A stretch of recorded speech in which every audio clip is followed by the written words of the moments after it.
Meu nome é Anderson.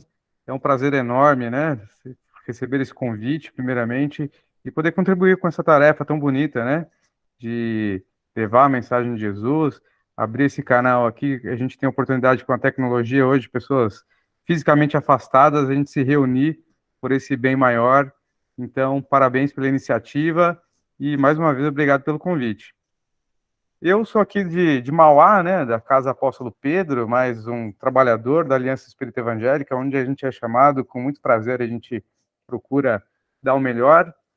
E o assunto de hoje, né, que eu resolvi trazer sempre, a gente sempre começa falando que o assunto é importante, porque todos são importantes, né? Mas, enquanto eu ouvi ali a Sandra fazendo a elevação, ela falou sobre os nossos mentores, né, sobre o nosso anjo da guarda. E isso é algo realmente que a gente fala bastante, né, no centro espírita, em qualquer casa religiosa, aqui no Brasil, principalmente que tem uma tradição forte cristã, católica principalmente. Então se fala muito sobre anjo da guarda, e nós, especificamente dentro das casas espíritas, falamos sobre guia, sobre mentores. E isso, de onde que realmente vem isso, né? Porque a gente percebe que essa ideia de sermos acompanhados de perto por um companheiro espiritual é algo que fervilha em várias culturas diferentes, né? Então a gente tem ali no próprio catolicismo, mas a gente tem isso de uma forma um pouco diferente, mas muito parecida no xamanismo, a gente tem no hinduísmo, no budismo. E uma coisa que Kardec, né, a espiritualidade trouxe para Kardec, para a gente sempre prestar atenção, que se algum tipo de verdade ela pipoca em vários lugares diferentes, né? No mínimo ela merece a nossa atenção para que a gente se aprofunde naquilo, porque provavelmente é verdade, né? E assim a gente tem essa noção, né, de que realmente somos acompanhados, que somos sempre assim assistidos, né, por alguém que nos conhece muito bem, que está sempre conosco, que está sempre de olho em nós, né? Mas até mesmo antes de falar exatamente sobre o nosso anjo da guarda, o nosso mentor, né, como a gente chame, como a gente gosta de chamar, eu queria falar um pouco sobre entender como funciona exatamente isso. E Kardec tratou desse assunto, né, no Livro dos Espíritos, e tem algumas perguntas relacionadas a esse assunto lá. E a primeira, para a gente entender, né, está lá na pergunta 457, que onde Kardec pergunta, né, se realmente se por exemplo, os espíritos conseguem, eles conhecem nossos mais íntimos pensamentos, né? E a espiritualidade responde a Kardec que sim, conhecem profundamente, inclusive aqueles que a gente tenta esconder de nós mesmos, né? Aqueles que a gente provavelmente às vezes tem vergonha de ter ainda aquele tipo de pensamento, a espiritualidade tem condições de conhecer. Claro que eles vão se interessar só porque pelo que é de interesse deles, né? Mas existe essa condição. Então isso já nos dá um primeiro encaminhamento para a gente entender como é que funciona essa influência, né? E aí, Kardec ainda continua e faz uma pergunta que para mim que é fundamental, que a primeira vez que eu li essa pergunta e vi a resposta, aquilo me impactou profundamente, né? Porque Kardec pergunta lá, já na pergunta 459, se os espíritos influenciam nos nossos pensamentos e nos nossos atos, né? Uma coisa são eles conhecerem os nossos pensamentos, né? Eles realmente saberem o que a gente pensa, mas influenciar esses pensamentos, influenciar os nossos atos, né? Kardec teve essa curiosidade, perguntou a espiritualidade, e a resposta chocante é que sim, né? Que muito mais do que a gente imagina. Chegando ao ponto de que, de ordinário, é a própria espiritualidade que nos dirigem, né? Então, isso realmente é algo de um nível completamente diferente. Não é uma coisa simples, né? Uma coisa assim que, de repente pode até acontecer de influenciar, não. É uma coisa normal, uma coisa assim, diria que até mais comum é a espiritualidade dirigir as nossas vidas, né? Então essa influência é grande, essa influência realmente ela é importante para todos nós. Mas aqui ainda falando de uma maneira geral, né? Então a espiritualidade que tem essa vantagem sobre nós, por nós não os vemos, né? Eles estão numa frequência diferente que os nossos olhos físicos não conseguem percebê-los, mas eles estão à nossa volta e eles têm essa capacidade de perceber nossos pensamentos e influenciar nossos pensamentos. Influenciar ao ponto de realmente, como diz ali, muitas vezes nos dirigir. Mas aí, fala, poxa vida, então quer dizer, estamos à mercê da espiritualidade, né? Então quer dizer que a gente realmente tem essa vulnerabilidade, né? Que poderíamos entender isso como uma vulnerabilidade. E aí, onde a gente começa a entender realmente esse conceito de que não, existem também, isso se dá para o lado muito positivo, né? E Kardec também pergunta exatamente sobre isso. Quer dizer, tudo bem, então temos nós, a espiritualidade à nossa volta, que influencia a nossa vida, que está ao nosso lado, mas existe realmente, né, algum espírito que se liga particularmente a cada um de nós, né? Que é realmente, como eu disse, a tradição cristã já dizia como anjo da guarda, e outras tradições diziam. Será que isso realmente existe ou é só algo que é de cultura comum, né, que as pessoas falam, mas que é importante perguntar para a espiritualidade? E aí, Kardec tem a resposta da espiritualidade que sim, né, que há sim esse irmão espiritual, isso que é chamado lá, ele coloca de bom espírito, né, ou de bom gênio, que realmente nos acompanha. E isso também é algo que merece o nosso aprofundamento, merece que a gente realmente pense nisso com muito carinho, né? Entender esse mecanismo maravilhoso que Deus ofereceu para todos nós, de estarmos aqui encarnados, termos a influência, mas termos junto de nós um espírito mais iluminados do que nós, que isso está em outra resposta lá que Kardec faz, que normalmente, né, de via de regra, esses espíritos que nos acompanham são de uma classe superior à nossa, são irmãos mais vividos, mais experimentados, que conhecem, né, de uma maneira muito mais profunda a realidade da vida, dos caminhos que nos levariam à perfeição, e que realmente, se pararmos para pensar, nos conhece melhor do que nós mesmos, né? Porque enquanto estamos aqui encarnados, a gente tem esse véu do esquecimento, onde a gente realmente se concentra no aqui, no agora, no que a gente precisa passar por aqui, a gente acaba realmente esquecendo de coisas que deixamos lá em outras vidas, né, compromissos e tantas outras coisas que deixamos momentaneamente, esquecemos, mas nosso mentor não, nosso mentor, nosso anjo da guarda, ele conhece isso tudo muito bem. Ele participou do nosso planejamento espiritual, sabe dos desafios que a gente vai enfrentar na vida, sabe que tipo de profissão a gente vai ter, quais os tipos de relacionamentos a gente vai ter na vida, onde a gente vai viver, qual o entorno de todos nós, né? Então, de fato, é um irmão que está ao nosso lado, que nos conhece mais do que a nós mesmos. E está lá à nossa disposição, né? Isso é muito profundo, né? Isso realmente é algo que vê como Deus é um pai que ama a todos nós, que nos dá sempre a oportunidade de crescer, de superar a nós mesmos, tanto que coloca ao nosso lado um espírito iluminado, mais iluminado do que nós, à nossa disposição, para que a gente seja assistido por eles durante todo o nosso trajeto aqui nessa encarnação. E aí Kardec, né, se aprofunda, continua nesse assunto, e vai lá para a pergunta 491, e pergunta, então, qual que é a missão desse espírito protetor, né? Se o temos, se realmente está afirmando que a gente tem esse espírito que nos acompanha individualmente, qual que é a missão desse espírito para com cada um de nós? E a espiritualidade responde para ele, né? Que é a missão, por exemplo, como a de um pai com relação aos filhos, né? Que é de guiar ali o seu protegido pela senda do bem, auxiliá-lo com seus conselhos, né? Consolá-lo nas aflições, levantar-lhe o ânimo nas provas da vida, né? E, poxa vida, o que mais a gente precisa, né?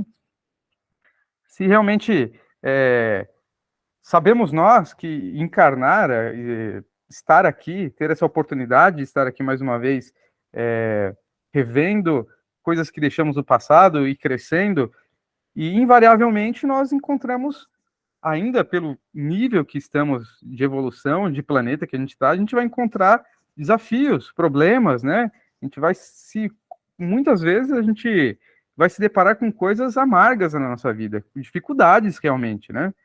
E aí funciona muito bem isso de termos ali esse irmão que está à nossa disposição, que está realmente para nos auxiliar, para nos indicar esse bom caminho, né?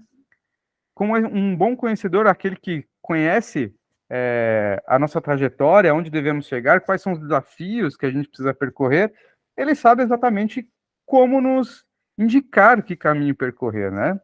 Muitas vezes a gente se vê numa encruzilhada, a gente se vê ali precisando tomar alguma decisão, e aquilo pode mudar drasticamente a nossa vida, né? Se a gente faz a escolha A, a gente segue um caminho, se a gente faz a escolha B, a gente segue por outro caminho completamente diferente, e aí a gente fica naquela indecisão, né? E aí, como é que eu faço?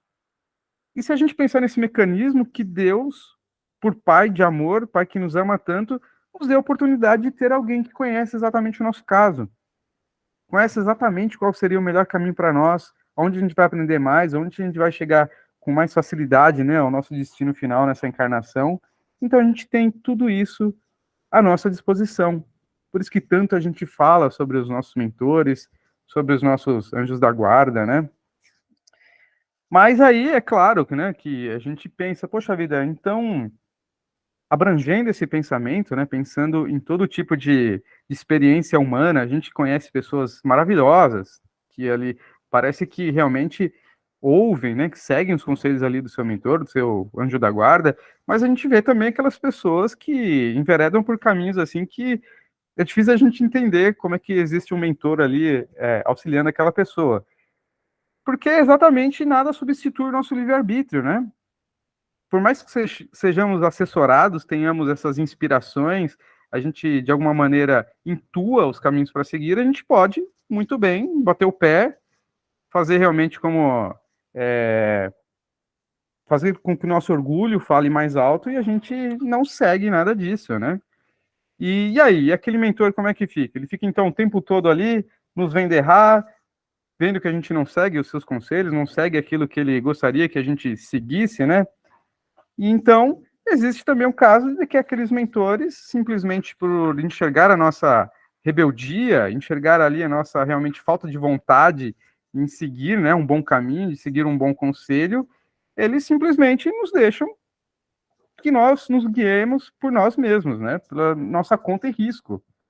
E estarão de alguma forma ainda atentos a todos nós, de uma forma ainda assim, no primeiro momento em que a gente parar, se concentrar e realmente pedir ajuda, sem dúvida nenhuma, como um pai volta para o seu filho ali, ele vai estar ao nosso lado, mas não vai ficar ali realmente, não um mentor não é um babá de criança, né, de criança birrenta, né, ele não vai ficar ali só esperando a gente, vendo a gente errar e só olhando a gente sofrendo, não, ele vai se ocupar de outras coisas, enquanto a gente não quiser realmente aquele acompanhamento, aquela assistência, a gente tem a opção também de abrir mão de tudo isso. Mas, mesmo assim, estaremos ligados a eles de alguma forma, só, e eles com certeza só aguardando o momento para que a gente o chame novamente, né? Então, o importante da gente saber disso tudo é que está em nossas mãos, né? Está em nossas mãos a gente fazer essa ligação, a gente fazer o bom uso dessa prova de amor que Deus deu para todos nós, nos colocando à disposição alguém ao nosso lado para nos acompanhar, né? Mas é importante também a gente entender que eles não interferem no nosso livre-arbítrio, né? Eles não vão tomar nenhuma decisão por nós, não vão resolver nenhum dos nossos problemas, de jeito nenhum, né? Seria mais ou menos como os nossos filhos chegassem, né? Chegassem da escola lá com uma lição para fazer e a gente pegasse ali o caderno ali do filho, lá de 6, 7 anos, pegasse lá o caderno, faz todas as lições, põe na mochila e fala, leva para a escola, tá tudo resolvido, né? Que pai, em sã consciência, faria uma coisa dessa? A mesma coisa nossos mentores, né? Muita gente ainda tem a imaturidade espiritual de achar que por orações, por pedir, portanto, como eu disse, eles são irmãos mais evoluídos que nós, que já passaram por esse caminho. Eles não precisam aprender. Quem precisa aprender somos nós. Então, que sentido faria se esses irmãos resolvessem para que a gente aprenda alguma coisa, né? Então, sem dúvidas nenhuma, estão lá à nossa disposição. É preciso que a gente tenha essa maturidade espiritual de entender que estão lá nos apoiando, né? Não vão nos privar de passar por problemas, não vão nos privar de tomar as nossas atitudes, mas estarão lá como bons conselheiros, né? Como aqueles pais protetores mais maduros de entender que precisam guiar por um bom caminho e não percorrer o caminho pelo assistido, né? E aí a gente tem que realmente pensar nesse tipo de coisa, em como a gente está lidando com essa abordagem, né? se realmente a gente tem essa maturidade de quando a gente pede auxílio aos nossos mentores, a gente não espera que eles resolvam os nossos problemas, né? Que eles realmente nos privem de passar por problemas ou coisas assim. Que não, que a gente entenda que o que vai vir, né, da nossa ligação com os nossos mentores, realmente são as inspirações, serão realmente aquela palavra no momento, a gente passando por aquele problema e de repente a gente escuta aquela palavra amiga vinda de um livro, vindo de uma palestra, vindo ali de um filme, qualquer coisa. Isso tudo são maneiras, né, sutis, mas ativas que esse nosso mentor, esse nosso anjo guardião encontra para realmente nos auxiliar, né? Então a gente vai selecionando o tipo de mensagem que a gente quer receber, né? E isso é importante da gente entender. E como último assunto aqui, né, da nossa breve conversa aqui no dia de hoje, para a gente entender como é que a gente estreita a ligação com esse mentor, né, com esse nosso anjo guardião. Tudo bem, ele existe, ele influencia na nossa vida, mas para a maioria de nós isso é uma coisa assim, difícil de perceber, né? Claro que se a gente se concentra, a gente começa a prestar atenção nos detalhes, a gente começa a entender como é que funciona essa ligação, como é que eles chegam até nós. E sempre, né? Parece que a resposta pronta no espiritismo, né? No cristianismo, para a gente se ligar com essa espiritualidade, com o nosso mentor, tudo se passa sempre pela oração, né? A gente se voltar ativamente para procurar isso, sempre que a gente for tomar alguma decisão, escolher algum caminho, a gente buscar esse bom conselho, né? A gente buscar a inspiração dele ali para que ele nos intua, para que ele, às vezes, em sonho, nos traga algumas coisas, né? Nos traga coisas positivas que nos auxiliem, nos dê aquela força, a inspiração de algum lugar. Então, a oração é fundamental para que isso realmente, esse canal se mantenha aberto, né? Que a gente realmente busque, é importante buscar isso, né? Não se manter passivo ali, esperando que realmente, de alguma maneira, ele nos impõe. Não, que a gente busque. Está à nossa disposição, né? Deus colocou esse irmão lá à nossa disposição, então que usemos, né? É uma assessoria ali da vida inteira de alguém que nos conhece melhor do que nós mesmos, alguém mais iluminado que nós, que sabe, conhece muito mais que nós, então que a gente realmente busque isso, né? Que a gente busque em orações, em bons pensamentos, né? Às vezes nos nossos sonhos, né? E um dia, no plano espiritual, quando todos nós regressarmos à pátria espiritual, nós estaremos ali em plena consciência, estaremos abraçando esse irmão, conversando ali de uma maneira mais ativa com ele, né, entendendo, revisando o que passamos nessa vida, planejando as próximas, né, porque o mentor pode continuar com a gente durante várias encarnações, né, não necessariamente em uma só encarnação, muitas vezes até a gente pode ter um mentor que cuida mais ali da nossa infância, da nossa adolescência, às vezes quando a gente fica adulto, assim, passa por outras provas, por outras missões, a gente é acompanhado por outro mentor, tudo isso é possível e acontece com muita frequência, né? Mas o mais normal é que realmente a gente tenha um mentor ali, muito normalmente passa conosco mais de uma vida, né? Nos acompanha durante realmente várias encarnações, nos auxiliando, nos encorajando e sendo esse pai amoroso, né? Fazendo um estágio de Deus ao nosso lado, né? Então, isso é importante da gente entender. E o último recado aqui, antes de fechar, né, a nossa noite, eu queria realmente que tocasse o coração de todo mundo mesmo. E o que para mim faz muita diferença é que por qualquer problema, qualquer dificuldade que eu tenho em minha vida, que todos nós temos, todos nós passamos por problemas com dificuldades, mas o ter a certeza no meu coração de que sou acompanhado de perto e tem alguém que realmente me assessora, que está comigo em toda e qualquer dificuldade, me auxilia de uma maneira incrível, assim, a passar por esses problemas, né? Faz uma grande diferença nos desafios que eu enfrento na minha vida, tendo essa plena certeza no meu coração de que eu tenho alguém que se importa comigo, que realmente me acompanha e está sempre comigo, né? E para encerrar, eu tenho uma frase que eu adoro do André Luiz, né, do Chico com o André Luiz, que diz que solidão sim e desamparo nunca, né? A solidão ela é importante, ela nos ensina muitas coisas, né?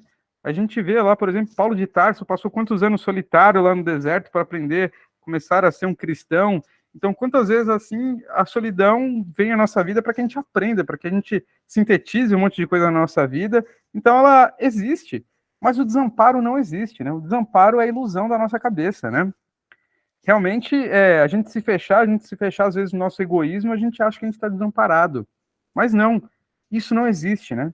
Deus é um Pai que nos ama profundamente e o desamparo não existe. Estamos sempre que a gente buscar, por mais difícil, por pior que seja a situação de qualquer ser humano, estamos sempre amparados, mas isso realmente cabe a todos nós buscarmos esse amparo, percebermos esse amparo e, mais importante, fazer o bom uso desse amparo para que a gente consiga enfrentar os desafios da nossa vida e chegarmos ao fim dessa encarnação com a sensação de dever cumprido. E aí sim a gente reencontra esse querido irmão, esse parceiro, esse mestre, esse professor, e a gente dá continuidade nessa jornada maravilhosa que é a vida. Então é isso, gente. Dentro do horário, né? É um prazer, como eu disse, mais uma vez estar aqui com vocês. Espero que possa voltar em outras oportunidades, mas esse é o assunto que eu quis trazer aqui hoje para a gente refletir aí durante a semana. Tá certo?